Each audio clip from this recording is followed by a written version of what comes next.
Welcome to our podcast this morning. My guest is Julie Rossington.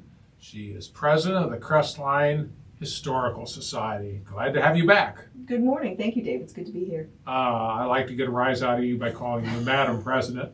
I don't know why, but it's just something that, I like to do. I don't know. Just lightens the mood. It does. It does. Yeah. It gets you to smile. So Yeah, it does that too. All that means is, folks, is that's a lot of responsibility. Yeah, but we It's have an honor, though. It is, and we have such a great group, though. So it's really easy. So they're a good bunch to work with, and we work well together. So it's really not a difficult position to hold at all. No, I understand you got. Of course, you're all opened up from the winter and everything, and things have went on there, and we're now into April. So let's kind of get into some of the things that I guess you got a couple new board members, didn't you? Speaking of that. We do have two new board members. We were very happy to welcome Cheyenne Taylor and Carl Warner onto the board at our March meeting. It's lovely to have Cheyenne. We're always looking for younger folks that are willing to jump on board and get their feet wet.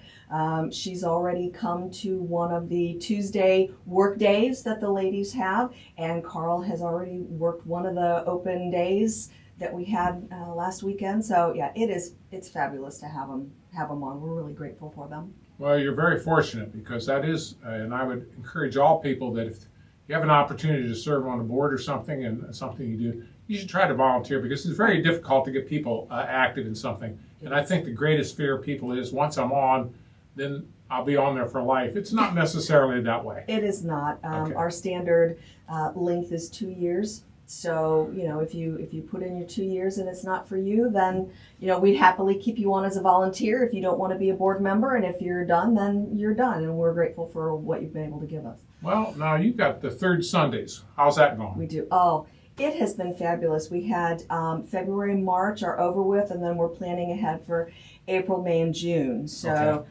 April 21st is going to be the story of Harry Martin, the Medal of Honor recipient from Bucyrus. Randy Fisher is going to do that for us, and I'm sure folks in Bucyrus know Randy from the Bucyrus Historical Society. Yes. May 19th is going to be something a little bit different. There's a young man from Mansfield named Josh Andra, and Josh collects World War II security badges. And whether people are aware of it or not, during World War II, you had to have a photo ID in order to get into work so that they didn't know, so they knew they weren't being infiltrated by the enemy or whatever. Yes. And one of Josh's significant collections is World War II security badges. So he's going to tell us all about that. He's going to bring his collection. Some of them are local, more to the Richland County area, but it seemed like kind of a fascinating topic. So he's going to be with us in May. And June, we're going to learn about the Pope knitting machines. Brenda Fish is going to come and talk to us about that. A lot of people didn't know that the Pope knitting machines were kind of invented and started in Crestline and then taken elsewhere from there. And she has all the information on that. So the third Sundays of each of the months at 3 p.m. They're always free. So come in, we're open from 2 to 4. So come in early, walk around, take a look, have a seat, learn something new. It's a fun time. Yeah, I got to thinking about when you were talking about the badges in for security and that, and then now you look at everything, it's like you can get in anywhere. Yeah. And it was very serious. It was. And things were treated, in my opinion, a lot more seriously maybe than, we're a little light of things today, but I even remember, people used to have the ration books and coupons and things like, sugar and that type of things were all rationed back in that day and time. Well, and everybody had a victory garden. Yes. You saved your bacon fat to contribute. It was just a different era. It was a different era. The sense of national pride was really quite overwhelming. It'll be an interesting topic to hear about on May 19th. Well, it was a world war. It was truly world. And so that's another thing too. So that should be quite fascinating. Yeah. Very much so. Cool. This will be the first time Josh has been with us.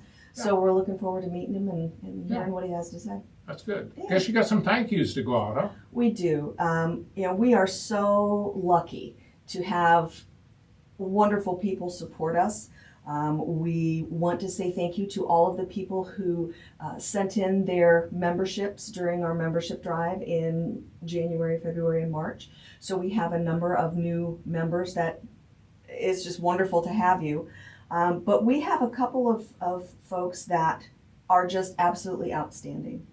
And one gentleman is Jerry Berger, and one organization is the Crestline Railroad Community Center. So we have so much stuff, we have so many artifacts that we're running out of room, and we need new storage space. And so Jerry and the Crestline Railroad Community Center stepped up, and so now we're going to get a new 12 by 16 foot storage building put in, with enough left over for shelving and whatever we need inside to do that.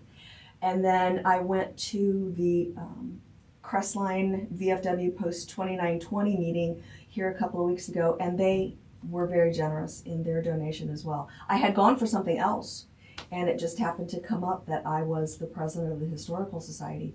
And then they called me and said, oh, by the way, you know, we have decided to support both organizations that you talked about. So their kind support is just, it's fabulous. We're just so blessed. We're just so blessed. It's a fabulous thing, and it's also very essential to continue the great mission of continuing to the work of the Historical Society in Crestline or anything. So, you know, any area where they're trying to do things like this, you have to have the public support for that. Well, to support or to preserve the past for the future isn't necessarily cheap. No. And this is the perfect example of why Crestline is a really cool little town. There you go. So, maybe we should put that on a bumper sticker. Yeah. Crestline is really a really cool town. Little town. Really cool town. That might date us when we start talking about being a cool town. It might. That's all right. We won't go down there. That's all right. I know you have routine open houses and you have contact information. You probably would like to kind of share with us today because, you know, this may be the first time somebody's listened to one of these podcasts. So maybe I'll have you give you a synopsis of this and I'll let you go on that one. Okay. Well, we are located at 400 Scott Street in Crestline. Okay. Our phone number is 419-3410. We're also on Facebook, Crestline Ohio Historical Society, and we post all of our events.